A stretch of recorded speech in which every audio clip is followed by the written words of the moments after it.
الحمدللہ والصلاة والسلام علی رسول اللہ وعلی آلہ وصحبہ اجمعین، اما بعد، اعوذ باللہ من الشیطان الرجیم، بسم اللہ الرحمن الرحیم۔ وقل جاء الحق وزهق الباطل ان الباطل کان زہوقا رب اشرح لی صدری ویسر لی امری واحلل عقدۃ من لسانی یفقہوا قولی۔ مولانا کلبے صادق صاحب، میرے محترم بزرگوں اور میرے عزیز بھائیوں اور بہنوں، السلام علیکم ورحمۃ اللہ وبرکاتہ۔ آپ لوگ اکثر جانتے ہوں گے کہ میں تقریر اکثر صرف انگریزی میں کرتا ہوں۔ چند موقع پر جب آرگنائزرز اصرار کرتے ہیں، جیسے کہ آج کا موقع ہے، میں کوشش کرتا ہوں کہ اردو میں تقریر کروں، اور الحمدللہ انگریزی زبان پر مجھے مہارت ہے، اردو زبان پہ نہیں، تو ظاہر ہے کہ آج کی تقریر میں کافی غلطیاں ہوں گے، اور مجھے امید ہے کہ آپ ان غلطیوں کو نظر انداز کریں گے۔ اور میں تقریر کے شروع میں ہی آپ سب سے معذرت چاہتا ہوں، کیونکہ میں بمبئی سے تعلق رکھتا ہوں اور یہ لکھنؤ شہر کافی مشہور ہے، خصوصاً اردو زبان میں۔ میں یہ نہیں چاہتا ہوں کہ کسی کے دل کو چوٹ پہنچاؤں، اسی لیے تقریر کے پہلے معذرت چاہتا ہوں کہ اس تقریر میں کافی اردو زبان میں غلطیاں ہوں گی، کیونکہ آرگنائزرز نے اصرار کیا مجھ سے کہ ایک تقریر کم از کم اردو میں دینا چاہیے، اسی لیے میں نے ان کے اصرار پہ لبیک کہا۔ آج کے تقریر کا موضوع ہے جہاد اور دہشت گردی اسلام کے پس منظر میں۔ آج تقریباً 6 بلین 600 کروڑ انسان اس ساری دنیا میں ہیں، اور اس میں سے 20% سے زیادہ 1.3 بلین 130 کروڑ سے زیادہ مسلمان ہیں۔ لیکن افسوس کی بات ہے کہ اس اسلام مذہب کے بارے میں لوگوں میں سب سے زیادہ غلط فہمیاں ہیں، اور 11 ستمبر کے بعد، سن 2001 کے بعد، خصوصاً جہاد کے بارے میں کافی غلط فہمیاں ہیں۔ اسی لیے آج کی تقریر کا موضوع ہے جہاد اور دہشت گردی اسلام کے پس منظر میں۔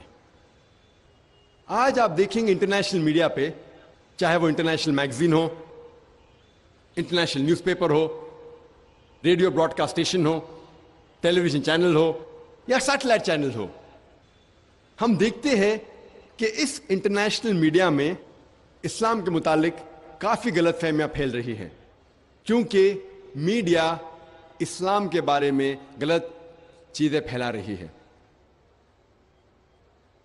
اور آج مسلمانوں کو کہا جاتا ہے کہ وہ فنڈامنٹلسٹ ہے، بنیاد پرست ہے، ایک ایکسٹریمسٹ ہے، شدت پسند ہے، ایک ٹیررسٹ ہے، ایک دہشت گرد ہے۔ فنڈامنٹلسٹ کی کیا معنی ہوتا ہے؟ What is the meaning of the word fundamentalist? ایک بنیاد پرست کی معنی کیا ہوتا ہے؟ بنیاد پرست وہ شخص ہے جو بنیادی باتوں کو سمجھتا ہے اور اس پر عمل کرتا ہے، کسی بھی میدان کی بنیادی باتوں کو جانتا ہے، اور اگر وہ اس کے اوپر عمل کرتا ہے اسے کہتے ہیں بنیاد پرست۔ مثال کے طور پہ، اگر کوئی انسان کو ایک اچھا سائنٹسٹ بننا ہے تو اس کے لیے فرض ہے کہ وہ سائنس کی بنیادی باتیں جانے اور اس کے اوپر عمل کرے۔ جب تک وہ سائنس کے میدان میں بنیاد پرست نہیں ہوگا، تب تک وہ ایک اچھا سائنٹسٹ بن ہی نہیں سکتا۔ اگر کوئی انسان کو ایک اچھا میتھمیٹیشین بننا ہے تو اس کے لیے فرض ہے کہ وہ میتھمیٹکس کے بنیادی باتوں کو جانے اور اس کے اوپر عمل کرے. جب تک وہ میتھمیٹکس کے میدان میں بنیاد پرست نہیں بنے گا تب تک وہ اچھا میتھمیٹیشین بن ہی نہیں سکتا. ہم سب بنیاد پرست کو ایک ہی لاٹھی سے نہیں ہانک سکتے. ہمیں دیکھنا چاہیے وہ کس میدان میں بنیاد پرست ہے. مثال کے طور پہ اگر ایک بنیاد پرست چور ہے جس کا پیشہ ہے چوری کرنا، وہ معاشرے کے لیے اچھا انسان نہیں ہے. دوسری اور اگر ہمارے معاشرے میں ایک بنیاد پرست ڈاکٹر ہے جو ہزاروں انسانوں کی جان بچاتا ہے، وہ معاشرے کے لیے اچھا انسان ہے، وہ ایک اچھا بنیاد پرست انسان ہے. اسی لیے لیبل دینے کے پہلے، لقب دینے کے پہلے ہمیں یہ جاننا ضروری ہے وہ کس میدان میں بنیاد پرست ہے. جہاں تک کہ میرا تعلق ہے، مجھے گرو ہے، مجھے فخر ہے کہ میں بنیاد پرست مسلمان ہوں، کیونکہ میں اسلام کے بنیادی باتوں کو جانتا ہوں اور الحمدللہ اس پر عمل کرتا ہوں. اور میں جانتا ہوں کہ اسلام کی ایک بھی بنیادی بات نہیں ہے جو انسانیت کے خلاف ہے. ہو سکتا ہے کہ کئی غیر مسلم سمجھتے ہوں گے کہ کچھ اسلام کے بنیادی باتیں انسانیت کے خلاف ہوں گی، لیکن جب ہم اس کا لاجیکل جواب دیتے ہیں یا اس کی غلط فہمی دور کرتے ہیں، ساری دنیا میں ایک بھی انسان کوئی بھی اسلامی بنیادی بات نہیں پیش کر سکتا جو انسانیت کے خلاف ہے. اسی لیے مجھے گرو ہے کہ میں ایک بنیاد پرست مسلمان ہوں. جب ہم تحقیق کرتے ہیں ہمیں پتہ چلتا ہے کہ یہ لفظ فنڈامنٹلزم، بنیاد پرستی، سب سے پہلے ویبسٹرز ڈکشنری کے حساب سے استعمال کیا گیا تھا امریکن پروٹسٹنٹس کو ڈسکرائب کرنے کے لیے. 20ویں صدی کے شروع میں کچھ امریکن کرسچن پروٹسٹنٹس انہوں نے پروٹسٹ کیا چرچ کے خلاف. کرسچن چرچ یہ مانتی ہے کہ بائبل کا سارا پیغام خدا کی طرف سے ہے، لیکن ان پروٹسٹنٹ لوگوں نے پروٹسٹ کیا اور کہا کہ صرف بائبل کا پیغام خدا کی طرف سے نہیں ہے، لیکن بائبل کا ہر لفظ خدا کی طرف سے ہے.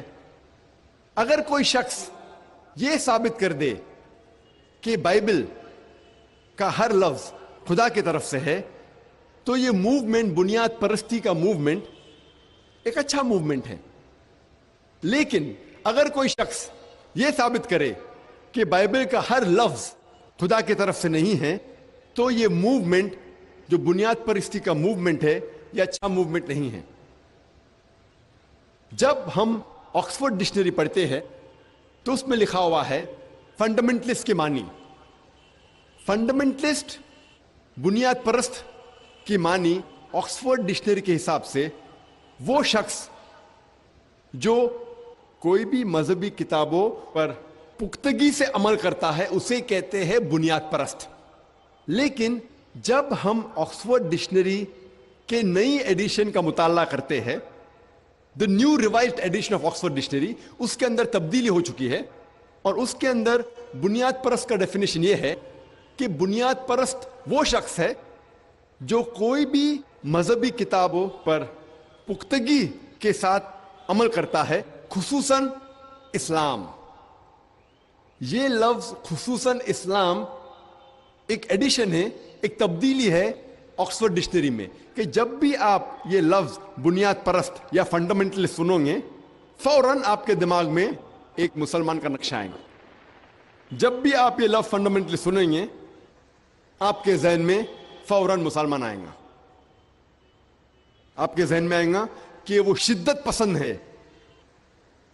اور ہم دیکھتے ہیں کہ جب بھی میڈیا اسلام کو اٹیک کرتی ہے تو اکثر مسلمان ڈیفنس پہ جاتے ہیں، اپنے بچاؤ کے لیے کہتے ہم بنیاد پرست نہیں ہیں. جب میڈیا کہتی ہے کہ مسلمان شدت پسند ہے تو اکثر مسلمان کہتے ہیں ہم شدت پسند نہیں ہیں. میں کہتا ہوں کہ میں شدت پسند مسلمان ہوں. میں عدل کے میدان میں شدت پسند ہوں, پیار کے میدان میں شدت پسند ہوں, میں ایمانداری کے میدان میں شدت پسند ہوں. شدت پسند ہونا ان دا کریکٹ ڈائریکشن, صحیح ڈائریکشن میں اچھی بات ہے. قرآن میں اللہ سبحانہ تعالیٰ فرماتے ہیں کہ جہاں تک عدل کا سوال ہے ہمیں شدت پسند ہونا ضروری ہے.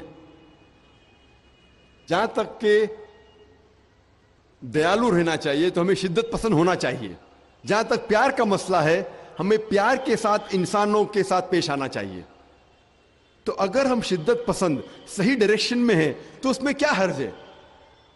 اگر میں کہتا ہوں کہ عدل کے میدان میں شدت پسند ہوں, ایمانداری کے میدان میں شدت پسند ہوں, پیار کے میدان میں شدت پسند ہوں, تو اس کے اندر حرج کیا ہے؟ ہمیں شدت پسند غلط چیزوں میں نہیں ہونا چاہیے, صحیح چیزوں میں ہونا چاہیے. ہم دیکھتے ہیں کہ اکثر وہی انسان اس کے وہی عمل کے لیے کئی بار دو لقب اسے دیے جاتے ہیں. مثال کے طور پہ لگ بھگ 60-70 سال پہلے جب انگریز ہندوستان کے اوپر حکومت کر رہے تھے تب بہت سے ہندوستانی اپنے دیش کے آزادی کے لیے جھگڑ رہے تھے. ان لوگوں کو انگریز نے کہا کہ یہ لوگ دہشت گرد ہیں.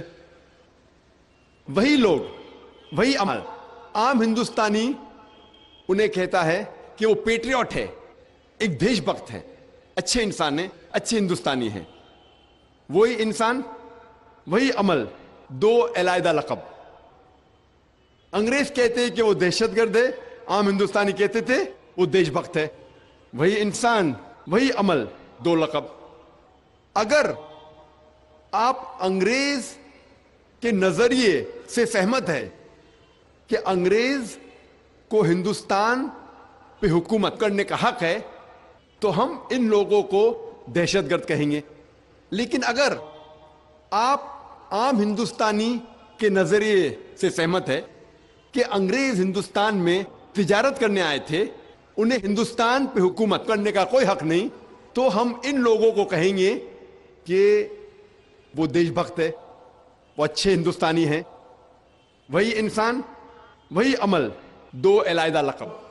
اسی لیے لقب دینے کے پہلے فرض ہے کہ ہم یہ جانیں وہ کس وجہ کے لیے جھگڑ رہا ہے, کس وجہ کے لیے جدوجہد کر رہا ہے. اور دنیا میں ایسے سینکڑوں مثالیں ہیں. مثال کے طور پہ ساؤتھ افریقہ کو انڈیپینڈنس ملنے کے پہلے, آزادی ملنے کے پہلے, سفید لوگ ساؤتھ افریقہ پہ حکومت کر رہے تھے, اور یہ سفید حکومت نیلسن منڈیلا کو سب سے بڑا دہشت گرد, ٹیررسٹ کہتی تھی. اور اس نیلسن منڈیلا کو یہ سفید حکومت نے 25 سال سے زیادہ رابن آئلینڈ میں قید رکھا تھا. سفید حکومت نیلسن منڈیلا کو کہتی تھی کہ وہ دہشت گرد ہے. عام ساؤتھ افریقنز کہتے تھے کہ نیلسن منڈیلا ایک اچھا انسان ہے. وہی انسان, وہی عمل, لیکن دو علیحدہ لقب. سفید حکومت کہتی تھی کہ وہ ایک دہشت گرد ہے, عام ساؤتھ افریقنز کہتے تھے کہ وہ اچھا انسان ہے. اگر آپ سفید حکومت, وائٹ اپارتھائڈ گورنمنٹ کے نظریے سے سہمت ہے کہ سفید چمڑی انسان کو اونچا کرتی ہے, تو ہمیں بے شک یہ قبول کرنا ہوگا کہ نیلسن منڈیلا ایک دہشت گرد تھا. لیکن اگر آپ عام ساؤتھ افریقنز کے نظریے سے سہمت ہے کہ چمڑی کا رنگ انسان کو اونچا یا نیچا نہیں کر پاتا, جس طریقے سے اللہ سبحانہ تعالیٰ فرماتے ہیں سورہ حجرات میں, سورہ نمبر 49 آیت نمبر 13 میں اللہ تعالیٰ فرماتے یا ایھا الناس انا خلقناکم من ذکر و انثی وجعلناکم شعوبا وقبائل لتعارفوا. ان اکرمکم عند اللہ اتقاکم ان اللہ علیم خبیر. اے انسانوں، ہم نے تمہیں ایک جوڑے سے پیدا کیا ہے، آدمی اور عورت کے، اور آپ لوگوں کو قبیلوں میں بانٹا ہے تاکہ آپ ایک دوسروں کو پہچان سکو، نہ کہ آپ ایک دوسروں سے نفرت کریں. اور آپ لوگوں میں سے سب سے بہتر انسان وہ ہے جس کے پاس تقویٰ ہے. اللہ کے نظر میں، اسلام کے نظر میں، کوئی بھی انسان اونچا یا نیچا جات پات سے نہیں ہوتا، چمڑی کے رنگ سے نہیں ہوتا، مال سے نہیں ہوتا، دولت سے نہیں ہوتا، جن سے نہیں ہوتا، لیکن ہوتا ہے صرف تقوی کے ساتھ، خدا کے خوف کے ساتھ، اچھے اعمال کے ساتھ. اگر آپ اسلامک نظریے سے سہمت ہے کہ چمڑی کا رنگ کوئی انسان کو اونچا یا نیچا نہیں کرتا، تو ہمیں یہ قبول کرنا پڑے گا کہ نیلسن منڈیلا دہشت گرد نہیں تھا، وہ اچھا انسان تھا. اور ساؤتھ افریقہ کو آزادی ملنے کے بعد چند سال بعد وہی شخص نیلسن منڈیلا کو نوبل پرائز ملتا ہے. نوبل پرائز ساری دنیا میں امن کا سب سے بڑا ایوارڈ، اسے کہتے ہیں نوبل پرائز فار پیس. وہی شخص جس کو 25 سال قید کیا گیا تھا اور 25 سال تک کہا گیا تھا کہ وہ دہشت گرد ہے، چند سال بعد اسے ایوارڈ ملتا ہے نوبل پرائز فار پیس. ساری دنیا کا سب سے اونچا ایوارڈ امن کے میدان میں وہی شخص کو ملتا ہے. تو ہم دیکھتے ہیں کہ وہی شخص، وہی عمل، لیکن دو علیحدہ لقب. اسی لیے لقب دینے کے پہلے ہمیں یہ جاننا ضروری ہے کہ کس وجہ سے وہ انسان جدوجہد کر رہا ہے. آج سب سے زیادہ غلط فہمی جو اسلام کے متعلق ہے وہ ہے لفظ جہاد. لفظ جہاد کے متعلق سب سے زیادہ غلط فہمیاں ہیں. یہ غلط فہمیاں صرف غیر مسلم کے درمیان نہیں ہیں، لیکن مسلمانوں کے بیچ بھی ہے. غیر مسلم اور کئی مسلمان یہ سمجھتے ہیں کہ کوئی بھی جنگ اگر کوئی بھی مسلمان لڑ رہا ہے، چاہے وہ ذاتی فائدے کے لیے ہو، چاہے اپنے نام کے لیے ہو، چاہے مال کے لیے ہو، چاہے طاقت کے لیے ہو، اگر کوئی بھی جنگ کوئی بھی مسلمان لڑ رہا ہے اسے کہتے ہیں جہاد. یہ بہت بڑی غلط فہمی ہے. کوئی بھی مسلمان کوئی بھی جنگ لڑ رہا ہے، چاہے وہ ذاتی فائدے کے لیے ہو، چاہے مال کے لیے ہو، نام کے لیے ہو یا طاقت کے لیے ہو، اسے جہاد نہیں کہتے. جہاد آتا ہے عربی لفظ جہادہ سے، جس کے معنی ہے to strive, to struggle. Urdu میں ہم کہیں گے جد و جہد. جہاد کی معنی ہے جد و جہد. اور اسلام کے پس منظر میں اگر کوئی شخص اپنے نفس کے ساتھ جد و جہد کر رہا ہے صحیح راستے پہ آنے کے لیے، اسے کہتے ہیں جہاد. اگر کوئی انسان جد و جہد کر رہا ہے معاشرے کو سدھارنے کے لیے، اسے کہتے ہیں جہاد. اگر کوئی شخص جنگ کے میدان میں اپنے آپ کو بچانے کے لیے جد و جہد کر رہا ہے، اسے کہتے ہیں جہاد. اگر کوئی شخص ظلم کے خلاف لڑتا ہے، جد و جہد کرتا ہے، اسے کہتے ہیں جہاد. جہاد کی معنی ہے جد و جہد، صرف جد و جہد. مثال کے طور پہ اگر کوئی طالب علم، اگر کوئی اسٹوڈنٹ اپنے امتحان کو پاس کرنے کے لیے جد و جہد کر رہا ہے، اسے عربی میں کہیں گے کہ وہ جہاد کر رہا ہے. جہاد کے معنی ہے جد و جہد. اور لوگوں کو غلط فہمی ہے، غیر مسلمان کو بھی اور مسلمانوں میں بھی، کئی مسلمانوں کو، کہ جہاد صرف مسلمان ہی کر سکتے ہیں. اللہ سبحانہ و تعالی قرآن مجید میں کئی جگہ ذکر کرتے ہیں کہ غیر مسلمانوں نے بھی جہاد کیا. اللہ تعالیٰ فرماتے ہیں سورہ لقمان میں